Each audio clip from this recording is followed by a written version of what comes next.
might be a window for parrying him. It's just not very apparent from the way that he's attacking. Variant. And again, it's random, right? You can't tell. So your only option is just to spam gun whenever you see an attack come out. Like, if you don't know when the parry is, like, if you don't know if an attack's parryable and you don't know what the parry timing is... But I guess, like, I guess the idea is we can make sense... Can we infer? It's not a human. Use our intuition. You know, it doesn't to have work out when an obvious weapon it's winding up. When something, like you know, I when shot it it's on a charge. Like, so was that parryable? I don't know. Might have been.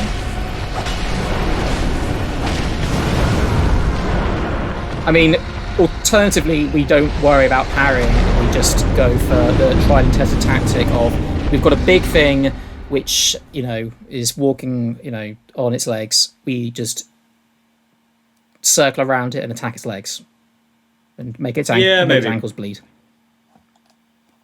I might switch away actually from to the source sphere for this.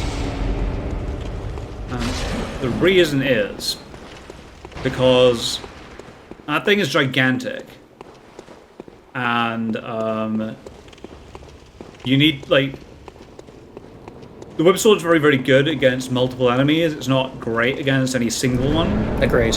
I used it in the Bloodstar Beast fight. Where's my Bloodborne? There it is. So I used it in the Bloodstar Beast fight because I figured out what the range was. Yeah. Whereas with this, don't really know, and I feel like the range isn't going to help. Alright.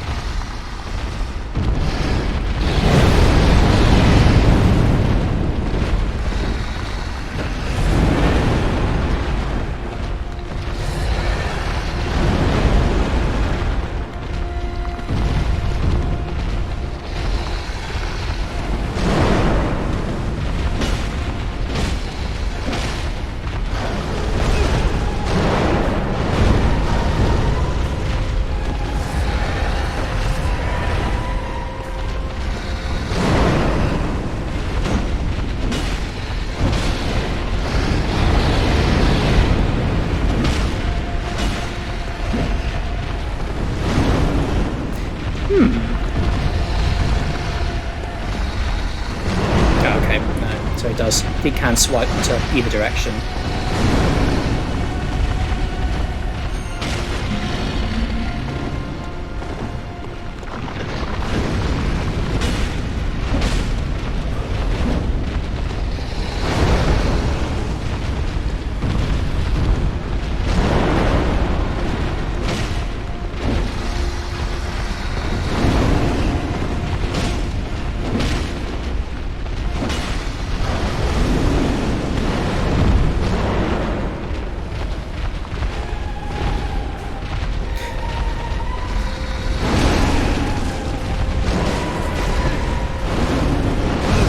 So paradoxically, it does actually look like staying fairly close to him, close to his head, and then dodging through, and then dodging through his bites. That is what I was trying to do. I don't think. Yeah, no, I think you had a. It doesn't really feel like I'm doing anything to him, though, which is the problem. Like, nothing really hits for any damage, so it's a bit like, well, I don't know.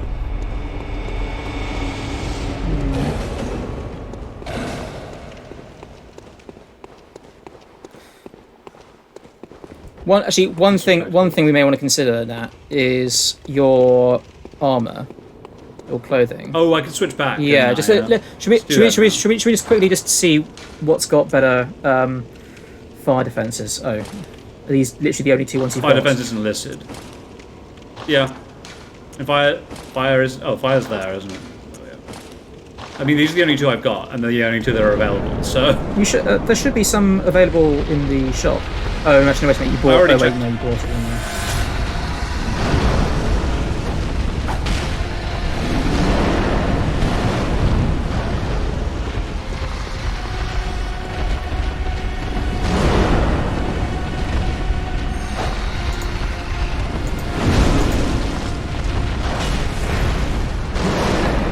And then he just stomps you, and you're like, well, okay, I guess. Get Goomba stomped. I mean, for what it's worth, Oleg was taking those stomps like a champ. I mean, yeah, he probably has more defense than I do. And also, he was the one who was getting stomped instead. Better him than us. Yes. Well, I mean, again, right, I will use Oleg once I understand how the boss works, but until then, there's literally no point. Okay. Oleg, stand down. I'm just spending insight for no reason. That's fair. It's always a question of how confident you think you're going to be able to beat him on any one attempt, I suppose. Well, I don't feel very confident right now, because I don't get really what you're meant to do here. At all. If I'm honest. That's my blood. I mean, for me, it was always just nip around him whilst he's dealing with Oleg and just hack at his ankles with the axe. But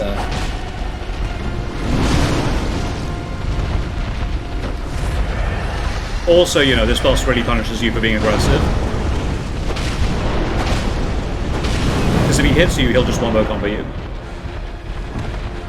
And so if you try and heal by getting back in, it's actually a very dumb idea.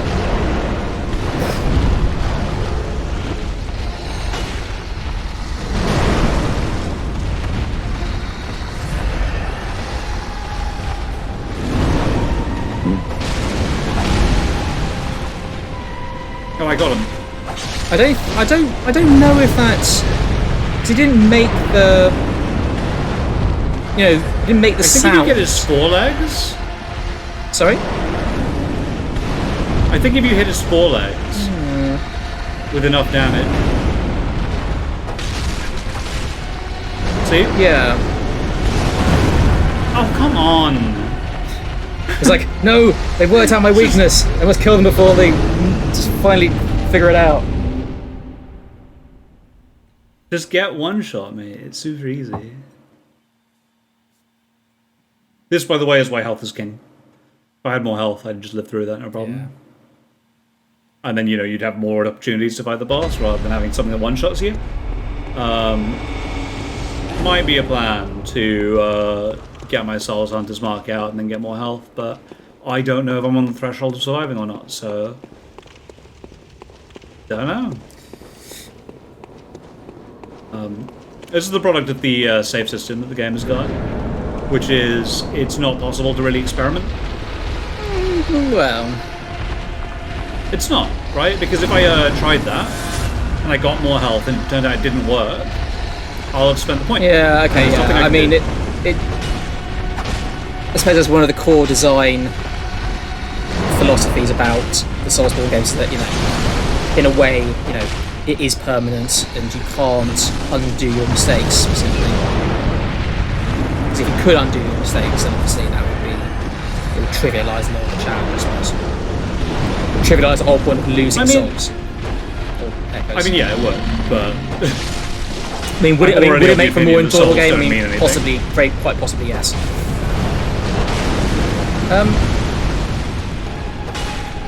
How did you live?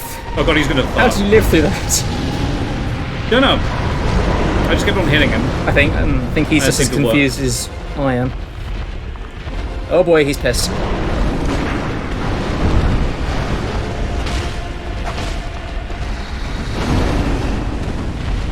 I mean, if nothing else, attacking his forelegs does bring him down and immobilise him for a little bit. Yeah.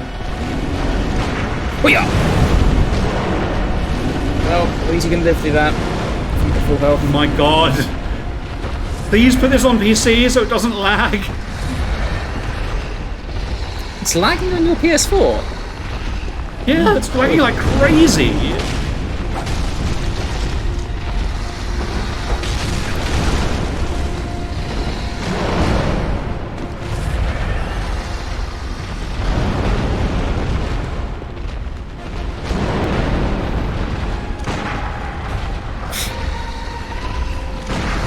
Ooh.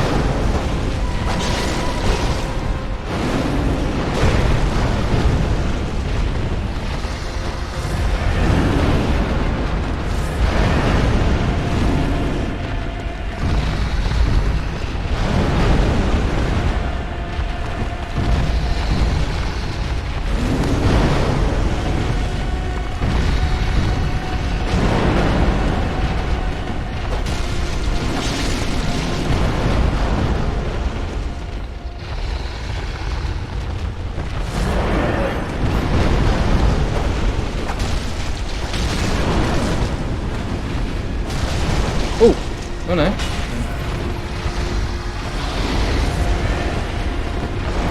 Oh! Okay, he's angry. For real this time.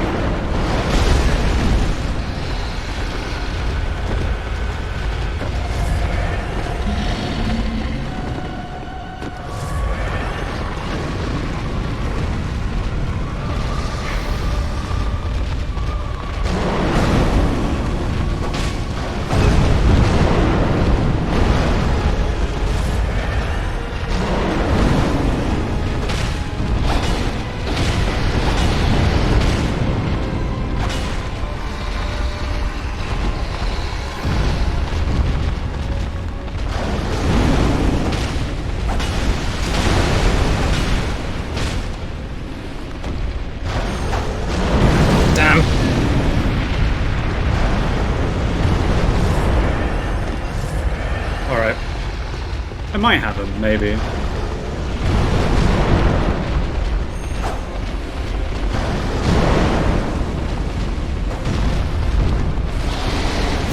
Oh, oh, oh, oh, oh, oh, boy!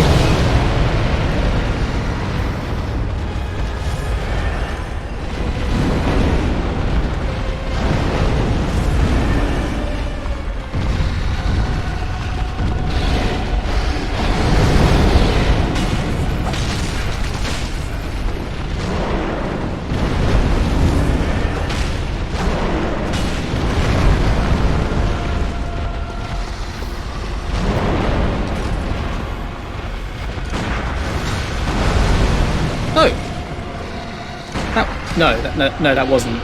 Got him!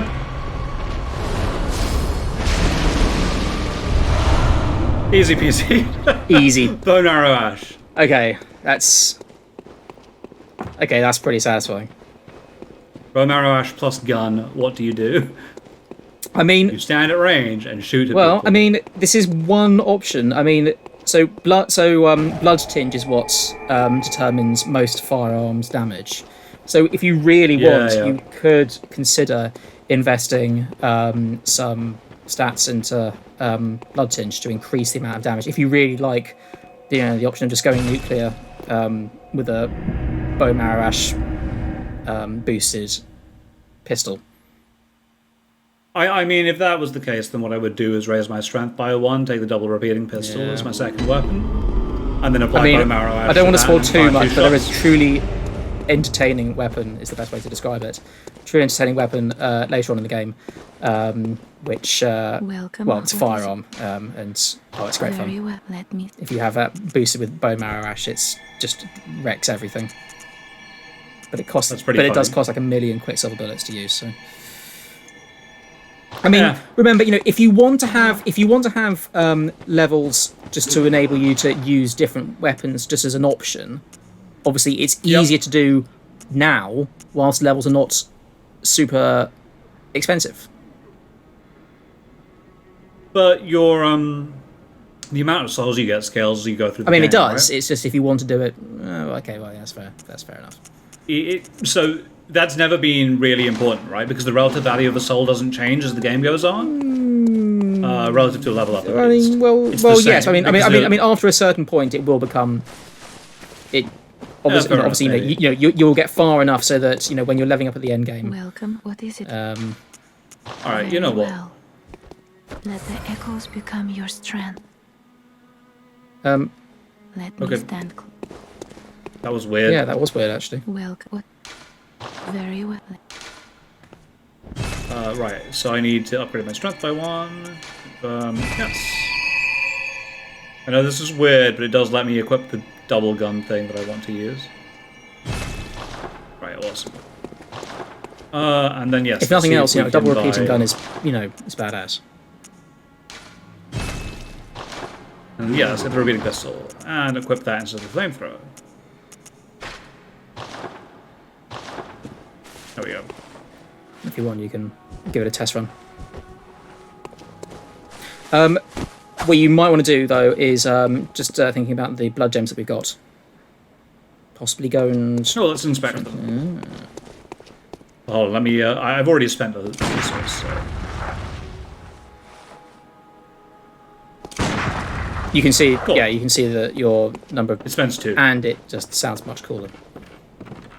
Does sound much cooler. Blood gem fortification. What do we have here? Yeah, we've got some ones there. 38, I think it was. Down. Ooh, very nice. There we go. Physical attack up by Very cool. 10.5%. Excellent. Or if you want, there is, I think you had a Fireblood gemstone, which will, well, I mean, yeah, it lowers the general amount of damage that you do, but it does increase the amount of fire damage that you do. That's interesting. Now, I'm a very, very simple man. I go purely by the physical attack stat. So what you can do, though, is what you could do is you could go for 30 plus 30 for the main one. I mean, you know, the whip is the main one that you're using at the moment, but now you can also add it on a second one. Oh, that's handy. Well, I'm going to add... I'm just going to up my physical attack. It seems like the best way of doing... Ooh, I could add my thrust attack, though. Let's do that. That seems better than just general physical, actually. What does it? I don't know. 43, 48. I mean, it'll do... I mean, it'll...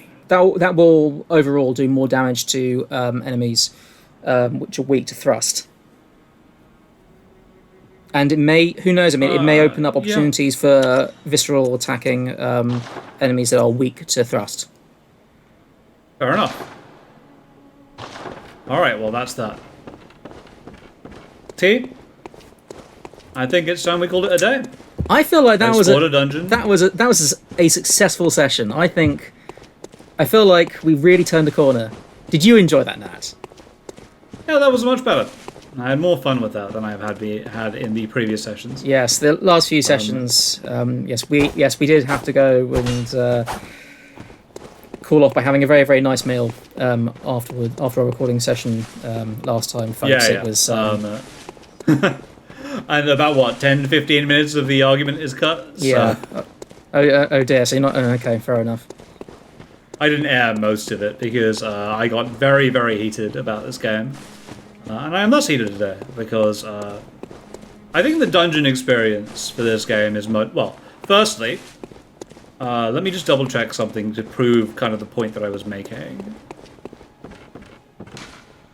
So I spent about 80 blood vials today. Yeah. Maybe 60. But that led to a much better experience with the game. Do you know why? Because I didn't have to stop. I didn't have to do anything. I played through. And I got to attempt the boss as many times as I needed to figure it out. And I did, and that was great. And that's a better way to play the game. For what it's worth, when I better. first played through Bloodborne, I don't recall ever having to farm blood vials. But I can see your argument. Well, like, it's just a much smoother experience, right? I farmed the blood vials. And now we got to play for a full hour, 20 minutes. No interruptions. No worrying about resources. You just get to play the game and it's fun.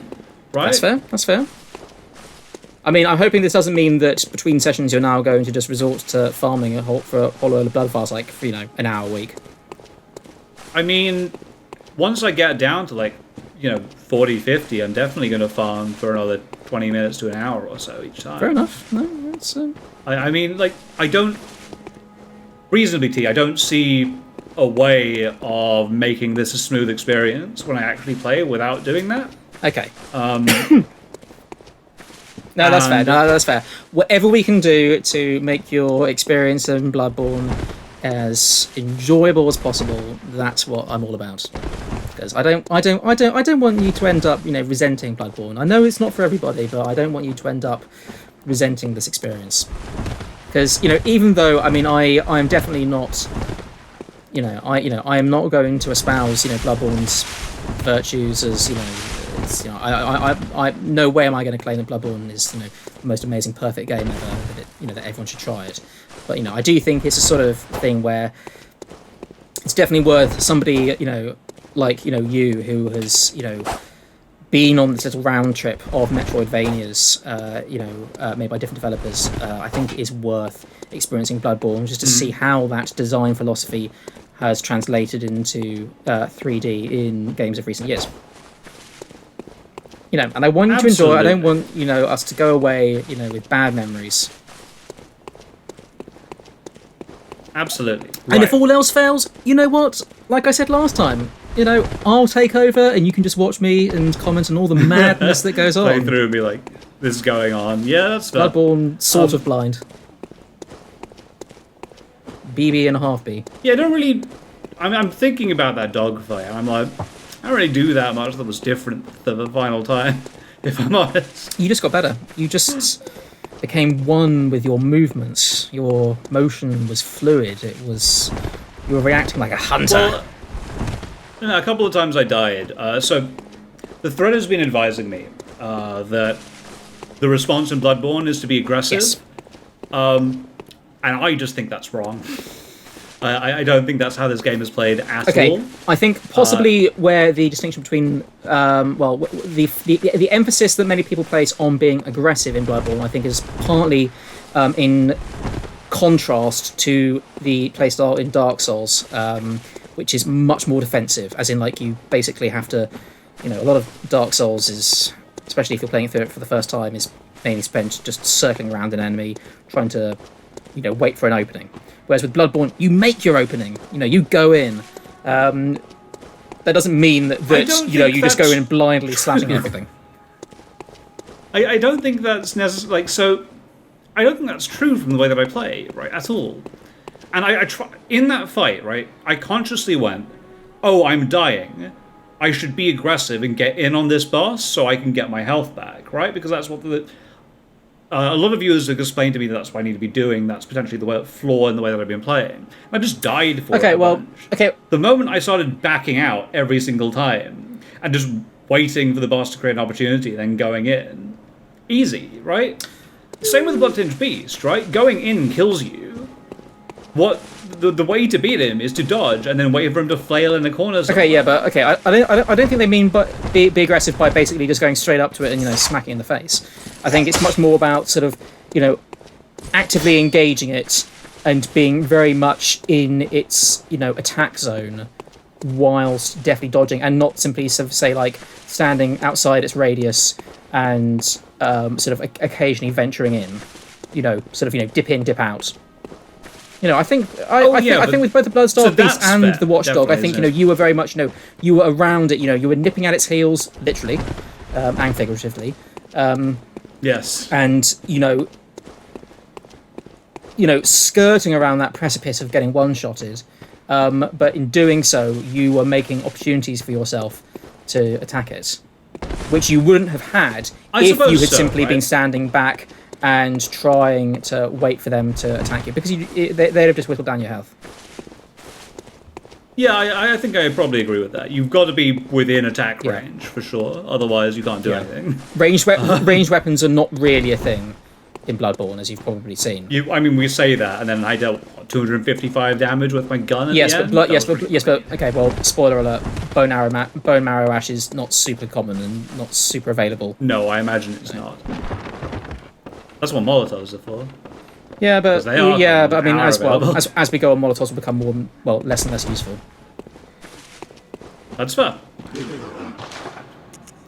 Nat says as he goes off to buy more Molotovs. Could we just quickly see if there's any more gear, any more? Any more tie? No, okay. No, I thought so. A tie, apparel. Fair enough. There we go. All right, guys. That was that. Thank you all very, very much for watching, and we will catch you all next time. I do love to end on a good note.